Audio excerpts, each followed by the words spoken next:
Assalamu alaikum. We will continue our discussion from where we left.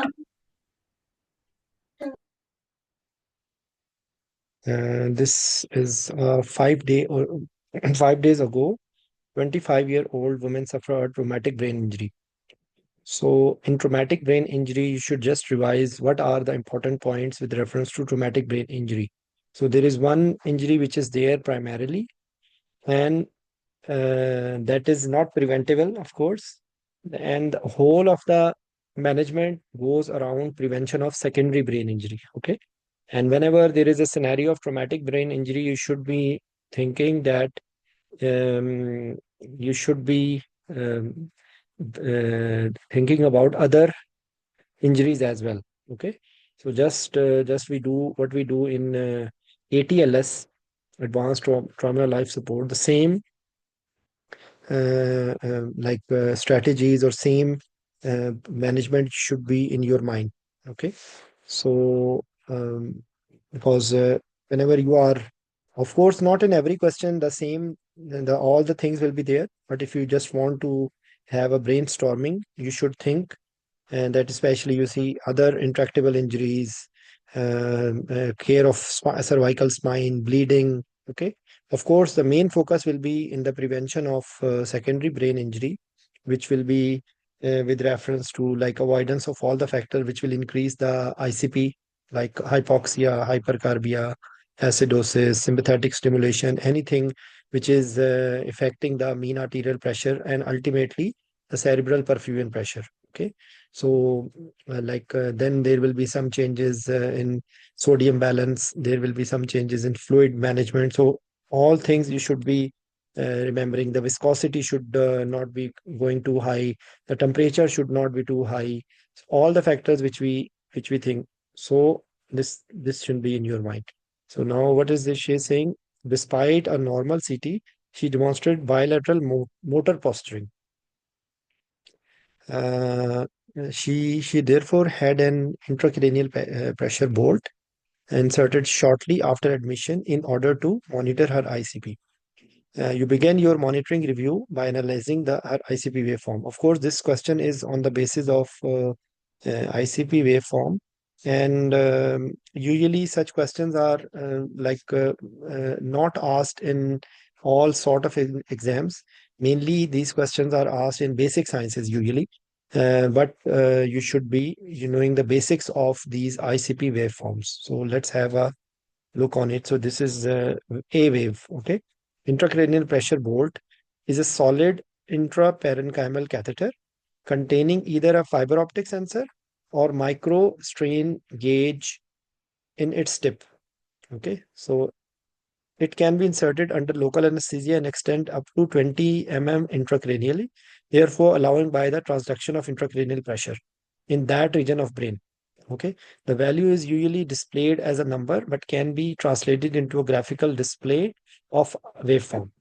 Okay. So ICP waveform is a reflection of intracranial arterial pulsation and subsequently has recognizable characteristics. So there is actually P1, P2, and P3. Then they will tell here what is the origin of it. Just like you can say that we monitor the CVP. So almost you will find the same things here, all in a different way. P1 coincide with the upstroke of arterial waveform trace is a result of choroidal pulsation and is known as the percussive wave. So this is P1 wave. It is succeeded by a second tidal wave, which is P2, which ends at the point of arterial dichotic notch. So just like in arterial waveform, so this is the relevant to P2 is tidal wave, and it is with the arterial dichotic notch. Following which are the final or dichotic wave occurs, which is P3. Okay. So P1, percussive wave, choroidal pulsation, upstroke of arterial wave, arterial pressure trace. So this is P1. Then dichotic notch, tidal wave, and P2. And then the last one is called as final or dichotic wave occurs P3. The size of P2 is inversely proportional reflection of brain compliance. Like if P2 should be lower than P1. If it is going up, it means the compliance is decreased. Therefore, with decreased compliance, its amplitude is increased such that it is more than P1 and P3. Okay. So if, for example, if there is raised ICP, the P2 will be going up. Okay. So usually it is P1, then P2, P3. If P2 is going up, so it means it is showing decreased brain compliance and raised ICP. Okay. So what is it? Therefore, with decrease compliance, its amplitude is increased such that it is more than P1 and P3. The waveform can also be analyzed over a period of time. Lundberg described trends in waveform analysis and as A, B, C. Like on the basis of this P1, P2, P3 character, they characterize in Lundberg A, B, and C. Okay. So how it is long plateau waves persisting for 5 to 10 minutes. These are always pathological and warn of impending herniation. Okay. So Lundberg A waves is a sign of impending herniation. Lundberg B, it is fluctuation in ICP that occurs in a frequency of zero point 0.5 to 2 waves per minute. Okay.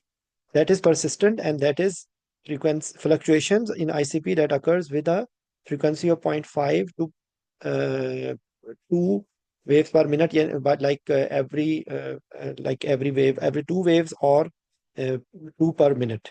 Okay. So they are thought to be associated with ICP instability and or vasospasm due to their correlation and with increased flow velocity results from middle cerebral artery transcranial Doppler studies. And then Ludwig C fluctuation in ICP at a frequency of 4 to 8 waves per minute. They are considered normal in some patients and thought to be to correspond to the respiratory and cardiac cycle. So these are three different waveforms. So in our scenario, what is happening that it is showing signs of raised ICP. Okay. Uh, so it is sign of impending herniation. Okay. And the advantage of an ICP board include ease of insertion, and that does not require transfer to the operating theater, an output that is neither altered by patient position or nor susceptible to damping. The disadvantage are that it only reflects the regional pressure changes, not in the generalized. Once inserted, cannot be recalibrated. Therefore, if the bolt has been in situ for several days, a degree of drift must be taken into account, and subsequently they often need replacing if required for more than 5 days. The most acutely worrying characteristic in the above scenario with the presence of Lundberg A waves, uh, presence of Lundberg B waves would a matter of concern, but not as a pressing. The baseline value of 20 millimeter mercury may represent the true ICP value, but at 5 days could also incorporate an element of drift in calibration. When interpreting a flat trace, the possibility of displacement or kinking of the transducer must be considered in the first instance. Actually, they have shown uh,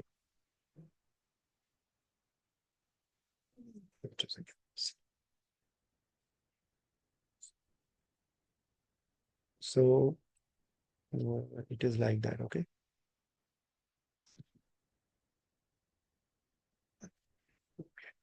So the next question, you are called to emergency department to assist with a 20-year-old man who represented falling. Just something came into my mind. Just give me a second, please. Let me show you because uh,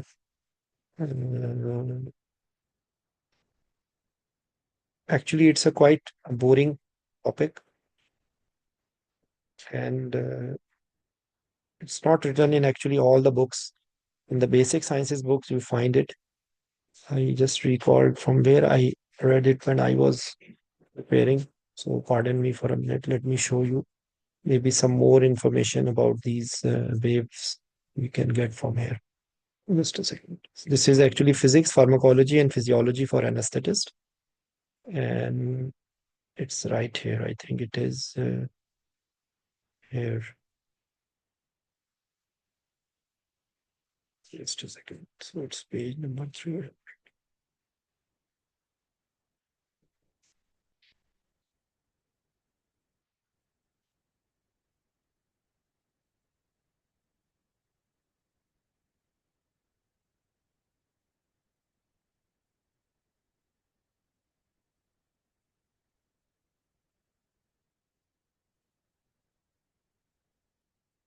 Yes. This is a few more words. ICP waveform is modified arterial pressure wave that is transmitted from the large cerebral blood vessels through the CSF. It is measured by an EVD placed in anterior horn of lateral ventricle or via subarachnoid bolt. Okay. A pulse wave, a respiratory component, and the slow waves, these are in that way. Okay.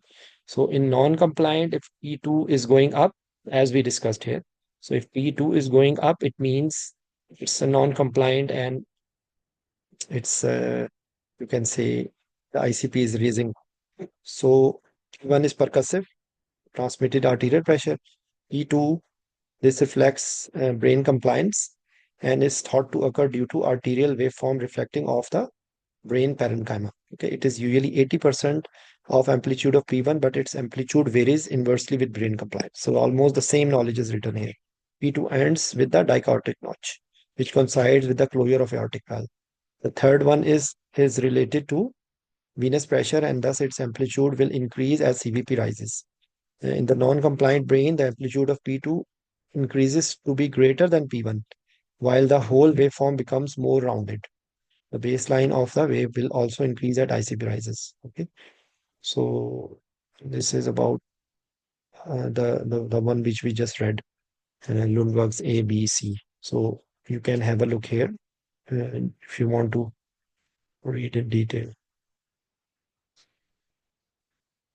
Okay, so now the second question.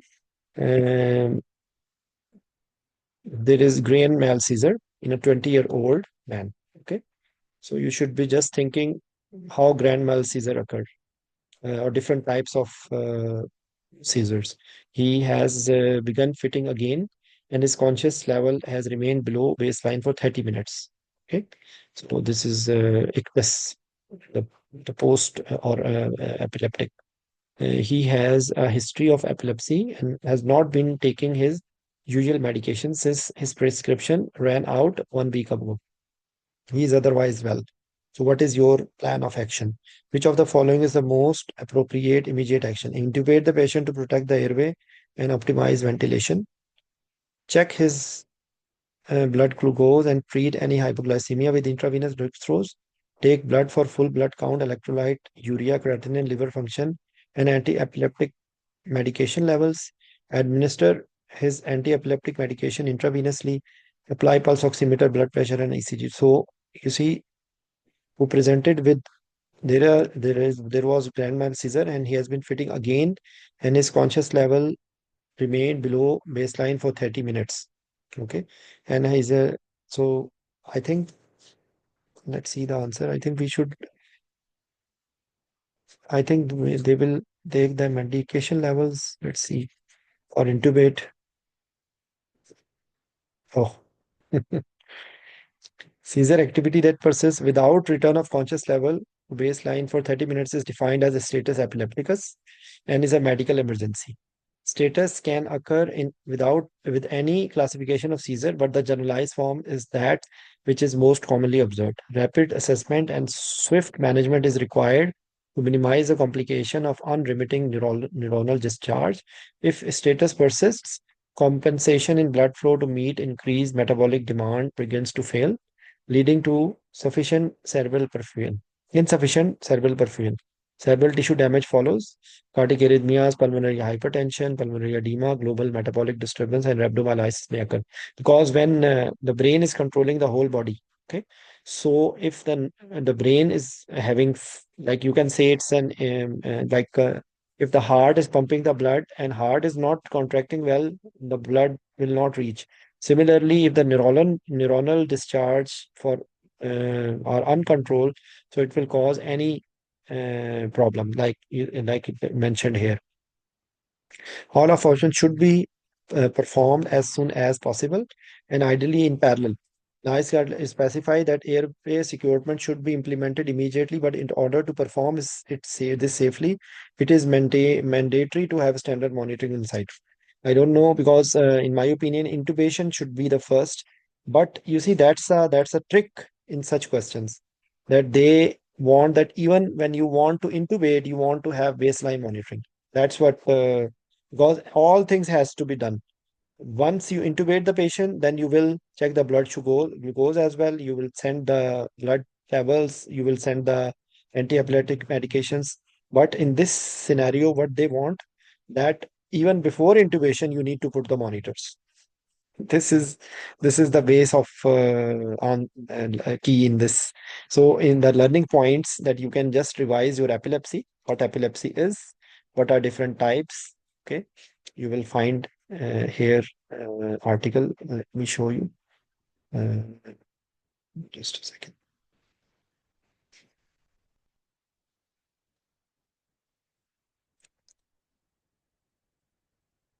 This is another way of searching.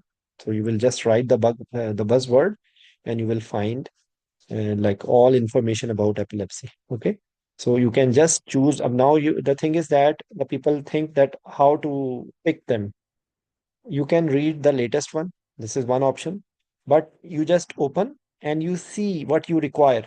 Like if you want to learn epilepsy, you should know what are different types of epilepsy. You see, like we in this one, the grand mal epilepsy defined by the typical tonic-clonic muscular movement accompanying the episode of it. So you will find here everything information about it. The journal questions which you should know: what are different types, what are different medications, just like status epilepticus, and when you are anesthetizing a patient who has history of epilepsy, what you need to do.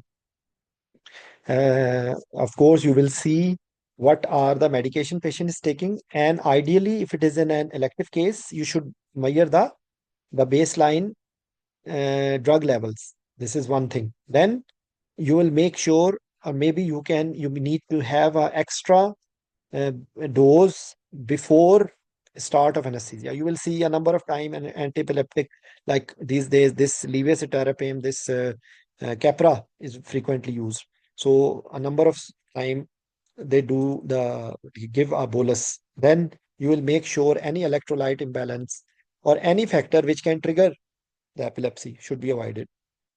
In the anesthesia medication, the induction agent, like there is no specific, you can use propofol as well, but theoretically, this one, thiopentone is a better choice. You will avoid ketamine. And then in the muscle relaxants, actually, this one, this ladonocene toxicity with low, very high dose or infusion of atracurium or cisatracurium, this is one point. So just a few things you need to know. Okay. So, what are different epileptic medications? What are their mechanism of action? What are their side effects? You should know, because any question which is coming, which will be on these basis. Okay. So you can just have a look here. So, uh, and another important point is in that if IV line is not there, still you have to give medication through rectal route or intramuscular. So you should be knowing how to treat the status epilepticus, because not necessarily every time there is a like IV line. Okay, so that is you will find here. This is you can find the charts, and then complication. What complication can occur? So whenever you are preparing any topic, you should know what are the things to do from that topic. Okay. So these are the buzzwords. So you can have like you can review here. It is in the neuro folder, and in the neuro folder you will find epilepsy. Okay. Sir इसका status epilepticus का algorithm भी है ना कि Yes. IV line लेनी है with in 5 minute नहीं होती और मिडाजोलैम Yes. रिपीट करना है और आईवी रेजिपम and then try again for IV line और फिर Yes. सेकंड डोज के बाद रिपीट के बाद phenobarbital if he is already on 15 mg per kg phenobarbital and it can be repeated after 15 minutes, or if a patient is already taking phenobarbital, then the other one other epileptic वो Yes. valproic acid valproate वो that can be ये given. first stage lorazepam diazepam है. Then you see second stage lorazepam repeated or paraldehyde. This is for, I think, pediatrics. Okay. In children. Children is a little Yes. different. So you can have here. So like we should know how to handle status epilepticus, the factors, the evaluation. Okay. So what you And then I have not heard about this. What is this WADA test? I don't know what is this WADA test. Anyways, that's how you learn every day. WADA test. I have know about it. I think you should read about it. The people going for exam. I have just seen this article for the first time. WADA. WADA test. I don't know. I'm sorry. I have not read about it. Have any one of you heard about it? This WADA test? No, sir. This question can be asked. Also known as an intracarotid amobarbital test. Okay, the test was initially developed to study the language and memory side effects of ECT. You know, so do read about it.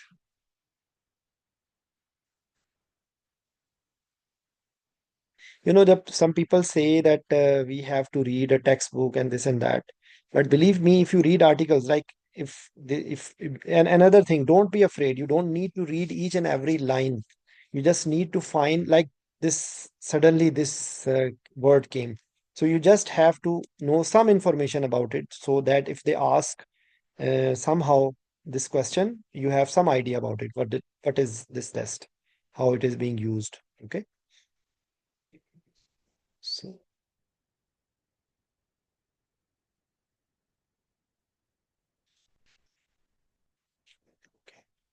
So you're asked to pre-assess a 68-year-old man for elective open umbilical hernia repair. He suffers from exertional angina. So you can just brainstorm what are different types of angina, how to classify angina. Okay, it's like Canadian class, and what are different types of angina. And what about class 3 and 4? It is an active cardiac condition. Class 1, 2, it is clinical risk factors. Okay. So, and like what are complications of angina? What tests are being done in angina? Just for brainstorming. Okay. So, Vajia, especially for you guys, like preparing for Viva, the same thing. And the people who are preparing for MCQs as well, the same thing, that you should do the brainstorming of certain things. Like if you are reading this such question or angina for the first time, here this is the time for you to read about these things as well. In angina diagnosis, angina chemical changes, different ECG changes, different corresponding leads like 2 3 ABF inferior leads and anterior leads and anterolateral leads and anteroseptal leads. You should be knowing about it. Okay. And then also, which arteries are affected for which side, like right coronary artery and left coronary artery, and which is supplying the conducting system, which is supplying which wall. You should you should know about it, because these questions can come in even an MCQ. Like, hey, maybe here, had coronary angiography 6 months ago, which showed right coronary and circumflex artery disease. He had a MI 2 years ago. His symptoms have been stable over the past year, and he's currently taking bisoprolol. What is bisoprolol?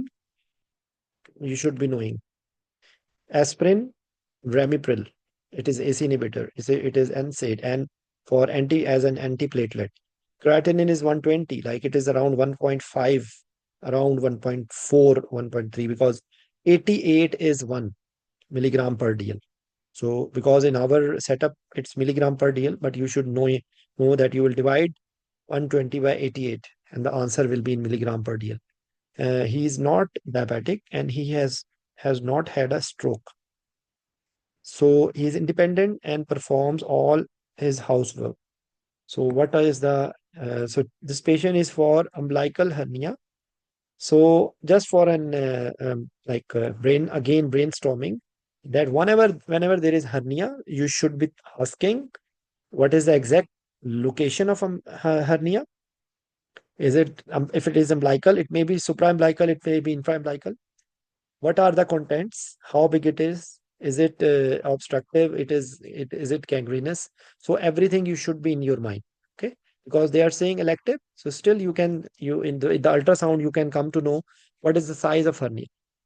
What are the things which are important.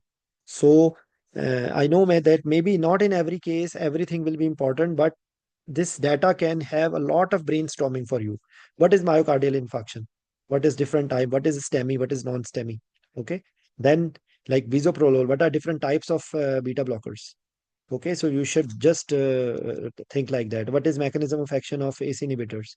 What are their side effects? Okay, so creatinine like that. So again, mm, so what will be here? That schedule the patient for surgery, cease Remifil 24 hours preoperatively, continue the aspirin. This is schedule this patient for surgery, cease the bisoprolol 2 days preoperatively, obtain non-invasive stress testing because you see he suffers from exertional angina. So what do you think? This patient needs something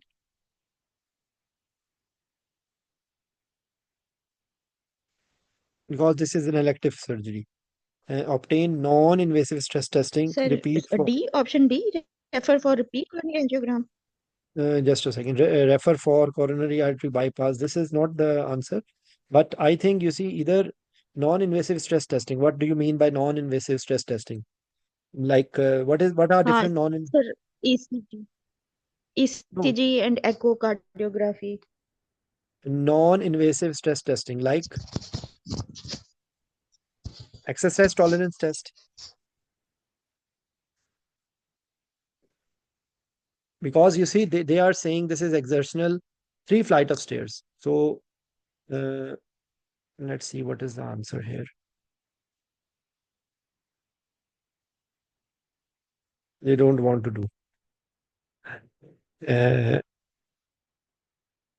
I don't know how they make these questions. I'm lucky that I have passed the exam. Best of luck to you guys because sometimes these questions are crazy. I don't know. We schedule the patient for surgery, sees the Ramiprid 24 hour preoperatively, continue the aspirin. I don't believe it. Anyways, how they are making it. And this is for patient. Patient has stable coronary artery disease and score 2 for previous MI and propose intraperitoneal surgery on the revised cardiac risk index. So intermediate risk surgery and okay,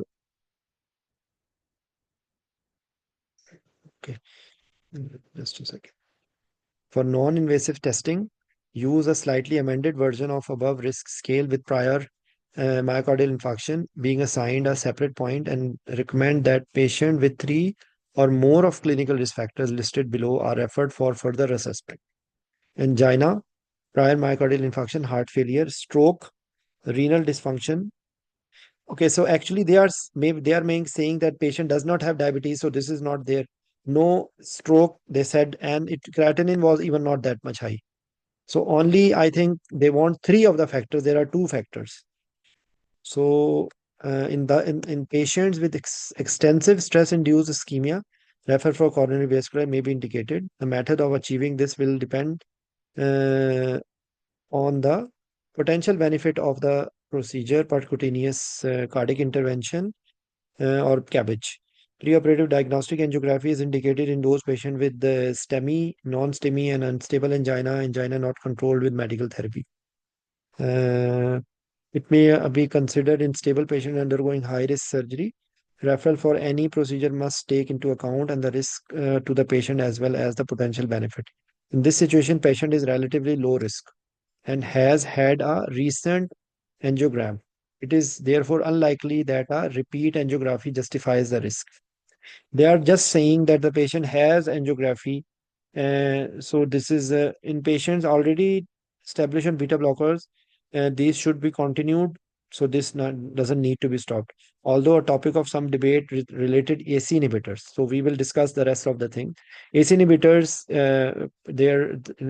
if you don't need to stop. If you continue, you can stop or you can continue. If you continue, you will expect more hypotension, but there is no recommendation to stop it 100%. Okay, it is hospital practice. It is said like that.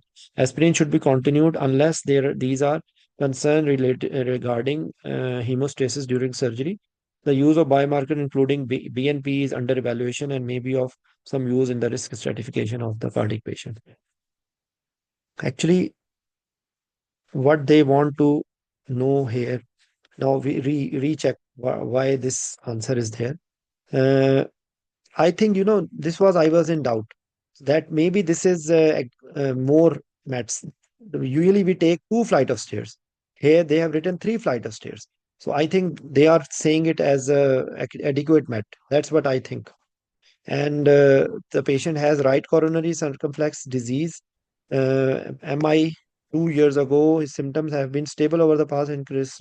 So I think this is, they're saying that it is stable coronary artery disease with more than two flight of stairs. So it is only on severe exertion. That's what I think they are saying. So that's why they consider it as stable coronary artery disease. And because there is no other the risk factor like not stroke, not diabetes, not significant creatinine raise, and the patient is stable, that's why they are saying that we will proceed. So that is the, I think, the reason. Otherwise, uh, if further investigation according to the risk factor, that's how we can just justify this answer. Okay. But actually that's why it's a very tricky thing, that you should know what are indications of angiography, what are indications of non-invasive testing in detail with reference to the presence of clinical risk factors. Actually, this is the European Society of Cardiology guideline, or American cardiac patient for non-cardiac surgery, that algorithm. So I think they made it that if you had three risk factors, then the patient will be going for a non-invasive stress testing, thallium scan, I think. What do you think?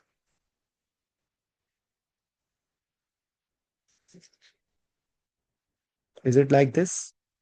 Yes, Vajiha, what is your point of view?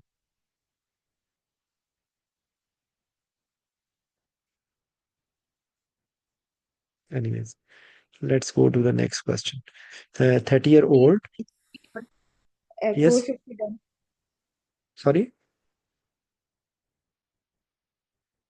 I said at least ECG echo non-invasive testing should be done No, if there is because history according to of the guidelines, angina. if we go towards guideline, they are saying that it should be more than three risk factors. That's what I have understood. Okay. Here they are saying that for non-invasive testing, stress echo, exercise testing use a slightly, and there should be here three or more clinical risk factors. Okay, that's the basis of this question. Maybe you see, the thing is that again I tell you something. This is 2014. Maybe there is some recent cardiac guideline, so you should be knowing the recent guideline. So that's why you see these MCQs sometimes confuse you, because I think you should be knowing the latest guidelines. Okay, so we will go to the next question. A healthy 30-year-old man due for an appendectomy is undergoing a rapid sequence reduction. So just another brainstorming, that for appendectomy you should be knowing whether that appendix, how long is the history, whether there is a suspicion of mass rupture. Okay, if the patient is vomiting or patient is dehydrated with electrolyte imbalance. If it is not a male, but if it is a female, then young female may have some misdiagnosis. Okay. If there is prolonged history, though, may expect to have mass. Okay. Then another option that you should be knowing whether they are doing it laparoscopically or open. So lap versus open, rupture, mass, misdiagnosis, how much history, and how much patient is dehydrated with nausea, vomiting, and other thing. So these things should be known to you when you are thinking about appendectomy. This is for viva as well as even practical conduct of anesthesia. You should be knowing the surgical aspects. So these are the things which you should be knowing whenever you are thinking about appendectomy. Okay. So, and of course, because we will consider as full stomach, so you are doing rapid sequence reduction after full reoxygenation administration of thiopentone and succinylcholine. Three attempts have failed with an unexpected grade 3, his oxygen saturation 92% and full required pressure is being applied. So what action is most appropriate in this indication? So three attempts are gone. Reattempt intubation using a different laryngoscope, reattempt intubation while reducing the cricoid pressure, attempt insertion of a supraglottic airway device, postpone surgery and awaken the patient, attempt cannula crico. So cannula cricotherectomy is not there, of course, and you cannot postpone the surgery as well. Maybe what do you think? These two options may be there because they have tried three attempts. Is this surgery being done, can be done with the supraglottic? I think this may be because they have said here clearly full cricoid pressure is being applied. So maybe reducing the I let's see what is the answer. Very good.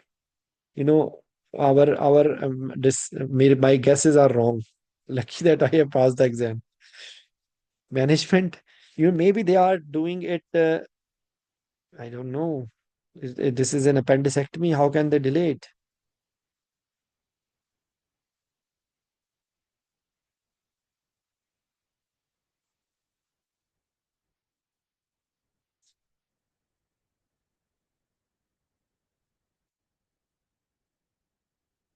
The management of anticipated difficult intubation during rapid can often be a challenging experience by the Difficult Airway Society holds patients safe should this occur. During routine induction, 4 initial intubation attempts are allowed. However, this is reduced to 3 in the rapid sequence induction that they are following the scenario. Patient receiving a rapid sequence induction have a increased risk of regurgitation. I think that's on the basis of this difficult airway society guideline that in anticipated difficult intubation, sorry, anticipated risk of aspiration, you have to do 2+1. I think that is the reason that this is, I just recall from difficult airway society algorithm. Patient receiving a rapid sequence induction have an increased risk of regurgitation. So their risk of aspiration during repeated attempts at tracheal intubation is higher. Furthermore, the short high flow of succinylcholine will also increase the risk of laryngospasm and difficult laryngoscopy should repeated intubation attempts be made when a neuromuscular function is recovering. The safest action is postpone surgery and awaken the patient. The first attempt at laryngoscopy should always be performed with the patient in abdominal optimization position after pre-oxygenation. If the intubation is unsuccessful, then reducing the pressure using introducer on an alternative laryngoscope can all improve the success rate. However, these changes need to be performed within the allocated initial 3 step attempts. I think this is the reason for this answer. Use of LMA and rapid sequence induction, no, but should only be used after an initial intubation plan and fail mass ventilation oxygenation. If the patient they are not able to ventilate while waiting for the patient to awaken. Failure of oxygenation is defined as saturation less than 90 while receiving 100% oxygen. Only in cannot intubate or cannot ventilate scenario with increased hypoxemia should a needle or surgical. So that was not an answer. So I still have a doubt about it. Any comments about it?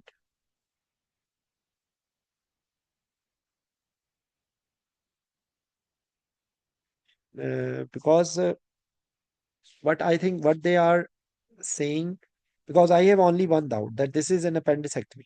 Okay. So this cannot be delayed forever. So this is the only point I'm just thinking that if it is an emergency surgery, how can they cancel the procedure? If it is if were elective procedure, then it is fine. I have still a doubt about it.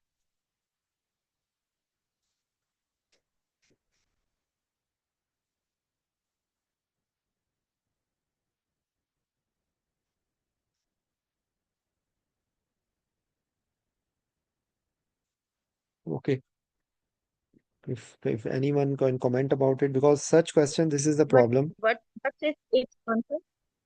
Sorry, sir इसका answer क्या है इस question का? Sorry मैंने miss किया part.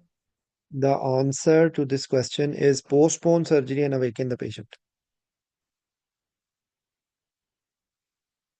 Okay. So, anyways, I have some doubt about it. Uh, but for critical thinking, the thing which on which they are saying that they have done 3 attempts. So they are saying that in emergency or risk of aspiration, you will not go beyond 3 attempts.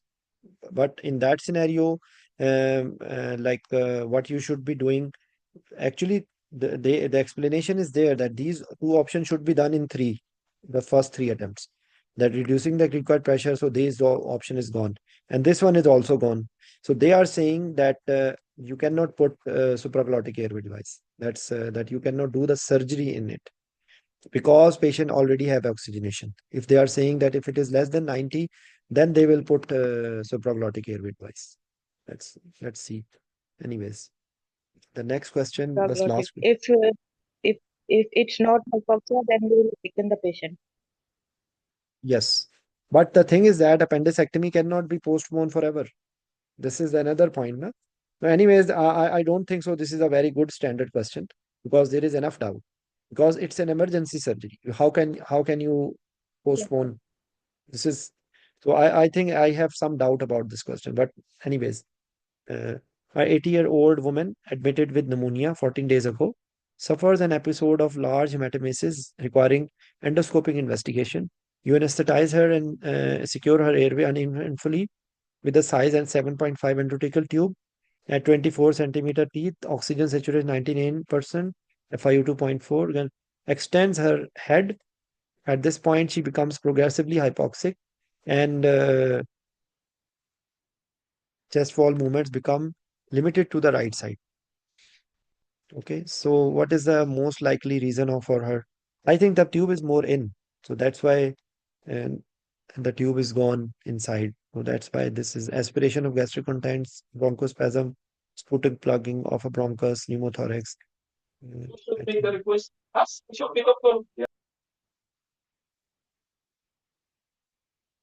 Yes, sir. Endobronchial intubation because it's while on when 24 intubating a centimeter. patient, it is imperative that tube position is assessed clinically. To bear in mind, the change in position may cause endometic migrate. The lady's endotracheal is originally placed at a depth most likely to be too great for a female patient. Okay, extending her head probably resulting in confirming endobronchial intubation. The aspiration of gastric content would most likely result in right-sided decompensation, or in this scenario, be evident from viewing at the oral cavity. She may have plugged of her left bronchus, although her saturations are surprisingly robust for a patient with the amount of sputum that would be present for such an event. Bronchospasm pneumothorax may occur independently or as a consequence of endobronchial intubation. So actually they have given a scenario and the point on which they have made the answer is the depth. So 24 centimeter is too much because usually with the flexion it goes endobronchial. Okay. So I think this extension extending the head is also something not relating. So they are saying extending the head. When head is extended, this is also, remember one thing. That's why I always say use your own brain. I don't think so. Again, this has a problem because it's related to flexion. If they are trying to say. So I don't think so. This is statement is also not very correct. This is also wrong. That head extension, how it can goes intobronchial. Usually, if head is flexed, neck is flexed, then you can say. Anyways,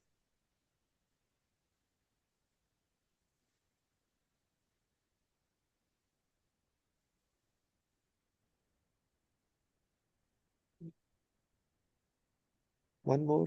Uh, I think I will stop here. So thank you very much, all of you. The way which we are trying to cover.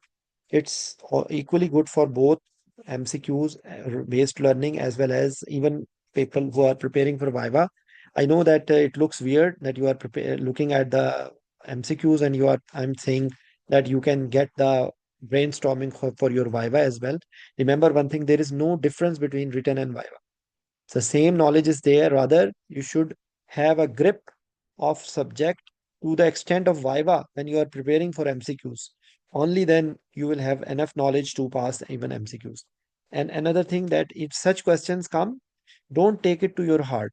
Again, these are all practice questions, and as I told you, you will appreciate that there are mistakes. This question doesn't seem to be 100% perfect, because if they had not put an elective surgery, then it was fine, then 100% this is the answer.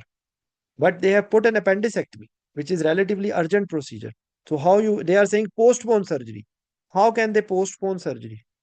This is wrong. Again, you see my point of view, maybe I'm wrong. But whenever you are understanding, you should be have some critical thinking about it. Okay. So we will continue, inshallah. Thank you very much. Bye bye.